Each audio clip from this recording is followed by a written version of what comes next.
Welcome to exam विवेचना। तो दोस्तों, जैसा कि आप लोगों को पता है, हम अपने चैनल पर डिस्कस करते रहते हैं जो भी महत्वपूर्ण क्वेश्चन होते हैं, ठीक है, चाहे हिंदी के हो चाहे जीके के हो, ठीक है, उनको डिस्कस करते हैं। तो आज की जो वीडियो है ये आधारित है हिमाचल प्रदेश में आज HPPSC शिमला के द्वारा ARO की परीक्षा कंडक्ट की गई थी, उसी के तहत आज का ये प्रश्न पत्र रहेगा। आज जो इस वीडियो में पहले हम डिस्कस करेंगे तो वो करेंगे हम हिंदी वाले सेक्शन को, ताकि आगे आप कोई भी परीक्षा दे रहे होंगे, चाहे आज आप HPPSC शिमला की परीक्षा दे रहे हैं जैसे PGT की हो गई, या फिर अगर आप तैयारी कर रहे हैं अन्य कोई परीक्षा की जहाँ पर हिंदी के क्वेश्चन पूछे जाते हैं, तो इसके लिए महत्वपूर्ण वीडियो होगी। तो पूरी वीडियो को ध्यान से देखिएगा, ठीक है। तो ये हमारा पार्ट 1 है, इसमें हम जीके जो ग्रामर हिंदी ग्रामर के क्वेश्चन को देखेंगे। ज़्यादा मुश्किल तो नहीं थे, परंतु जिन्होंने नहीं पढ़े हैं तो उन्हें यहाँ से समस्या आ सकती थी। तो चलिए शुरू करते हैं वीडियो को। हाँ, वीडियो को आगे बढ़ाने से पहले आपको बता देता हूँ, अगर आप लोग HPPSC शिमला या फिर जहाँ पर हिंदी ग्रामर के क्वेश्चन पूछे जाते हैं उनकी तैयारी कर रहे हैं और हिंदी ग्रामर की अभी तक आपने तैयारी नहीं की है, तो हमारी टीम के द्वारा हिंदी ग्रामर के नोट्स तैयार किए गए हैं। हैंड रिटन और शॉर्ट नोट्स हैं, आप उन्हें परचेज़ कर सकते हो। नंबर आपको इसका डिस्क्रिप्शन बॉक्स में मिल जाएगा, उस नंबर पर आप व्हाट्सएप कर लेना, आपको सारी जानकारी मिल जाएगी इन नोट्स से संबंधित, ठीक है। तो चलिए शुरू करते हैं लेक्चर को। तो देखिए, पहला प्रश्न पूछा गया है 41। क्या पूछा गया है? साधु शब्द का स्त्रीलिंग रूप है। तो नॉर्मल सा प्रश्न था ये। तो साधु शब्द का स्त्रीलिंग रूप होगा साध्वी। विकल्प जो बी है यहाँ पर ये सही हो जाएगा। अगला प्रश्न है 42। इसमें क्या पूछा गया है? मुंडेर के ऊपर कौन बैठा है। तो जो मुंडेर के ऊपर कौन बैठा है, ये जो पद है रेखांकित पद में सर्वनाम का प्रकार बताना है। सर्वनाम से ये प्रश्न लिया गया था, तो ये जो लिंग से प्रश्न लिया गया था, ये भी बता देता हूँ, लिंग से ये प्रश्न लिया गया था। दूसरा सर्वनाम से है। अगर आपने सर्वनाम पढ़े होंगे तो वहाँ पर आपको पता ही चल जाएगा कि जो कौन, क्या, ये किस लिए ये होता है, ये अधिकतर आता है आपके प्रश्नवाचक सर्वनाम के अंतर्गत। तो जो सी है यहाँ पर ये सही हो जाएगा। इसके लिए थोड़ी सी डिटेल आपको दे देता हूँ।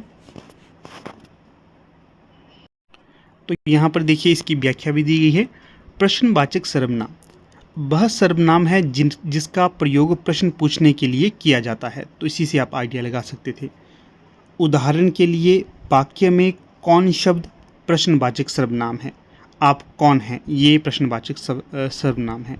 अधिकांश अन्य सर्वनामों की तरह प्रश्नवाचक सर्वनाम वाक्यों में संज्ञाओं का स्थान लेते हैं, तो ये भी आप ध्यान रखिएगा। फिर आगे देखिए, उदाहरण है प्रश्नवाचक सर्वनाम के। तुम क्या चाहते हो, तुम्हारे घर में कौन है, तुम किसे ढूंढ रहे हो। ठीक है, इस तरह के ये जो उदाहरण हैं ये प्रश्नवाचक सर्वनाम के उदाहरण ही हैं। फिर चलते हैं अपनी क्वेश्चन पेपर की तरफ। यहाँ देखिए, अगला जो प्रश्न है यहाँ पर 43। निम्नलिखित में से शुद्ध वाक्य का विकल्प है। तो बताइएगा, दिए गए विकल्पों में से शुद्ध वाक्य का विकल्प कौन सा होगा। तो देखिए, पहला विकल्प है मैंने तेरे को। गलत है, तेरे को नहीं आता, कभी तुझे आता है। तुमने उस कार का क्या करा, करा भी नहीं आता, किया होता है। हमारे को भी नहीं होता, हमें होता है। मुझे अपनी हस्तलिपि सुधारनी है, मुझे अपनी हस्तलिपि सुधारनी है, ये सही हो जाएगा विकल्प डी। अगला प्रश्न देखिए 44। जिस समास में प्रथम पद नकारात्मक हो उसे कहते हैं।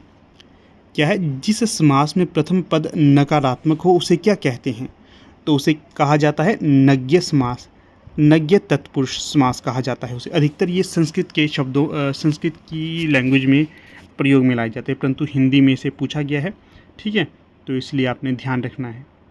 उदाहरण देख लीजिए, इसका उदाहरण भी आपको दे देता हूँ।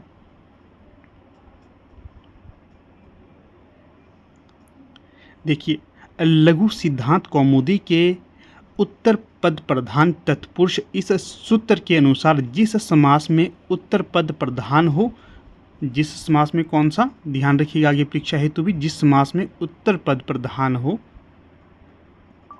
प्रथम और उत्तर एक ही होता है, जिस समास में उत्तर पद प्रधान हो वो होता है तत्पुरुष, नज्ञ तत्पुरुष समास। नज्ञ इस सूत्र से नज्ञ अवयव का सुबंत के साथ समास नज्ञ समास कहलाता है। यह निषेध अथवा अभाव के अर्थ में प्रयुक्त होता है, ठीक है।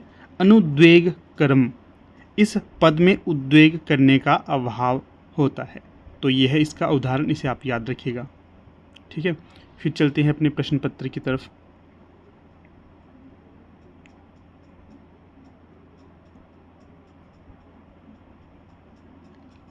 तो यहाँ से तो 44 का हो गया विकल्प बी।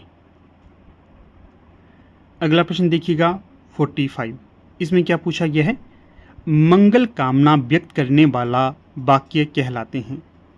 तो जो मंगल कामना करने वाले वाक्य होते हैं उन्हें क्या कहा जाता है? तो उन्हें कहा जाता है इच्छावाचक, अर्थात इच्छा व्यक्त की जाती है इसमें मंगल कामना करने की। इसका भी उदाहरण आपको दे देता हूँ।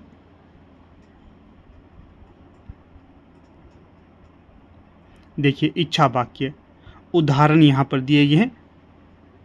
भगवान तुम्हें दीर्घायु प्रदान करे, नववर्ष मंगलमय हो, ईश्वर करे सब कुशल लौटें, दूधो नहाओ पूतो फलो। जो अगली परीक्षा होगी ना आपकी कहीं किसी की भी, तो वहाँ पर ये उदाहरण आ सकते हैं, इसलिए काफ़ी महत्वपूर्ण है ये। तो ध्यान से आपने इनको सुनना है ताकि जो नेक्स्ट कोई भी परीक्षा हो वहाँ पर अगर ये प्रश्न आए तो आप इन्हें ईजीली कर सको। ठीक है, चलते हैं अब अपने प्रश्न पत्र की तरफ। प्रश्न है अगला हमारा 46। तो यहाँ पर प्रश्न में पूछा गया है 46 में, तामसिक शब्द का विलोम क्या होगा? तामसिक शब्द का विलोम आपको पता ही है, नॉर्मल सा रहता है सात्विक। तामसिक सात्विक कहते हैं, तामसिक खाना नहीं खाना है। तामसिक खाने की स्थान पर हमें क्या खाना है? सात्विक खाना खाना है। तो इसलिए 46 का तो हो जाएगा बी, सात्विक खाना। अगला प्रश्न देखिए 47। वह नौकर से कपड़े धुलवाता है, रेखांकित क्रिया का प्रकार है। रेखांकित नहीं किया यहाँ पर इन्होंने, यहाँ पर रेखांकित करना था धुलवाने को।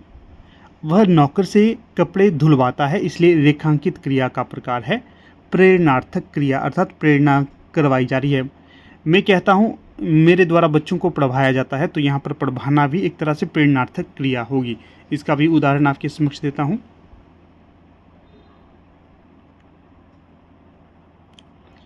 यहाँ पर देखिए, जिस क्रिया से इस बात का ज्ञान हो कि कर्ता स्वयं कार्य न कर किसी अन्य को उसे करने के लिए प्रेरित करता है, उसे प्रेरणार्थक क्रिया कहते हैं। इसकी परिभाषा आपको याद होनी चाहिए। क्यों? क्योंकि परीक्षा में ये परिभाषा भी पूछी जा सकती है। परिभाषा इस प्रकार से हो सकती है कि जिस क्रिया से इस बात का ज्ञान हो कि कर्ता स्वयं कार्य न कर किसी अन्य को उसे करने के लिए प्रेरित करता है, उसे कौन सी क्रिया कहा जाता है? तो उसे कहा जाता है आपकी प्रेरणार्थक क्रिया। इसके उदाहरण देखिए, बोलना, बोलने का होगा प्रेरणार्थक क्रिया में बुलवाना। पढ़ना, पढ़वाने इसका होगा पढ़वाना। खाना इसका होगा खिलवाना। ये होती हैं प्रेरणार्थक क्रिया। ठीक है, तो ध्यान रखना है आपने इनका। फिर अगले प्रश्न की तरफ चलिए। तो यहाँ पर तो हो गया हमारा 47 का सी। अगला है वह 48। वह फटाफट गाड़ी पर चढ़ गया, रेखांकित पद क्रिया विशेषण का प्रकार है। वह फटाफट गाड़ी पर चढ़ गया, रेखांकित पद क्रिया विशेषण का प्रकार है। तो यहाँ पर जो फटाफट है, इसमें जो कौन सी क्रिया विशेषण होगा? रीतिवाचक। विकल्प सी यहाँ हमारा सही हो जाएगा। इसका भी उदाहरण आपको दे देता हूँ। देखिए, ये उदाहरण है। ऐसे क्रिया विशेषण शब्द जो किसी क्रिया के होने की विधि या तरीके के बारे में बताते हैं, वह शब्द रीतिवाचक क्रिया विशेषण कहलाते हैं। उदाहरण देखिए इसके हैं, ध्यान से देखें। जैसे फटाफट, गलत, हमेशा, सच, अच्छी तरह, ध्यानपूर्वक, धीरे धीरे आदि शब्द ये होते हैं आपके क्रिया विशेषण। ठीक है, चलना, बोलना आदि क्रियाओं का विशेषण बना रहे हैं, विशेषता बता रहे हैं। तो ये ध्यान रखना, ये परिभाषा भी आपने याद रखनी है। ऐसे क्रिया विशेषण शब्द जो किसी क्रिया के होने की विधि या तरीके के बारे में बताते हैं, तो उन्हें क्या कहा जाता है? उन्हें कहा जाता है रीतिवाचक क्रिया विशेषण। फिर चलते हैं अगले प्रश्न की तरफ। अगला प्रश्न है हमारा 49। इसमें क्या पूछा गया है? झक मारना मुहावरे का अर्थ है। तो जो झक मारना मुहावरा है, इसका क्या अर्थ होगा? तो इस मुहावरे का अर्थ होता है आपका बैठकर समय बर्बाद करना। कोई कार्य नहीं करना, ऐसे ही बैठे रहना और समय अपना बर्बाद करना। बी सही होगा। फिर प्रश्न है 50, गरज कहती घटाएं हैं नहीं होगा उजाला फिर। गरज कहती घटाएं हैं नहीं होगा उजाला फिर।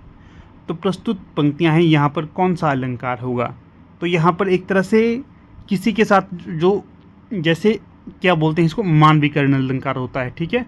प्रकृति इत्यादि का मानव के साथ या फिर जो मनुष्य की गतिविधि होती है उनके साथ एक तरह से तुलना की जा रही है, तो मानवीकरण अलंकार होगा। गरज कहती हैं घटाएं है नहीं होगा उजाला फिर। तो सी इसका सही विकल्प हो जाएगा, ठीक है। तो इसका ध्यान रखिएगा परीक्षा में। इसका भी कुछ उदाहरण रखा होगा, ये आपको दिखा देता हूं। देखिए, हाँ यहाँ पर है मानवीकरण अलंकार। इसकी परिभाषा क्या है? जहाँ पर यम जड़ में चेतन का आरोप होता है, जहाँ पर जड़ में चेतन का आरोप होता है वहाँ पर मानवीकरण अलंकार होता है। इसकी परिभाषा पूछी जा सकती है कि क्या है परिभाषा मानवीकरण अलंकार की? जहाँ पर जड़ में चेतन का आरोप होता है वहाँ पर होता है मानवीकरण अलंकार। अर्थात जहाँ जड़कृत पर मानवीय भावनाओं और क्रियाओं का आरोप हो वहाँ पर होगा मानवीकरण अलंकार। क्या? जहाँ जड़कृत पर मानवीय भावनाओं और क्रियाओं का आरोप हो वहाँ पर मानवीकरण अलंकार होता है। एक तो हो गया जो हमने पीछे पढ़ा, ठीक है। दूसरा उदाहरण देखिए, बीती विभावरी जागरी अंबर पनघट में डुबा रही उषा घट तारा नागरी। ऐसा ये कुछ पंक्ति है, थोड़ी सी गलती यहाँ पर दी गई है, तो इसको भी आपने याद रखना है। परीक्षा में आपको यहाँ से प्रश्न पूछे जा सकते हैं, ठीक है। तो ये आपके लिए मोस्ट इंपॉर्टेंट हो जाएगा। तो कुछ एक उदाहरण और दे देता हूँ आपको। फिर देखिए यहाँ पर उदाहरण देता हूँ आपको उपमा अलंकार का। उपमा अलंकार में कैसे शब्द आते हैं, कैसे वाक्य आते हैं? निर्मल तेरा नीर अमृत के सम उत्तम है, उपमा अलंकार।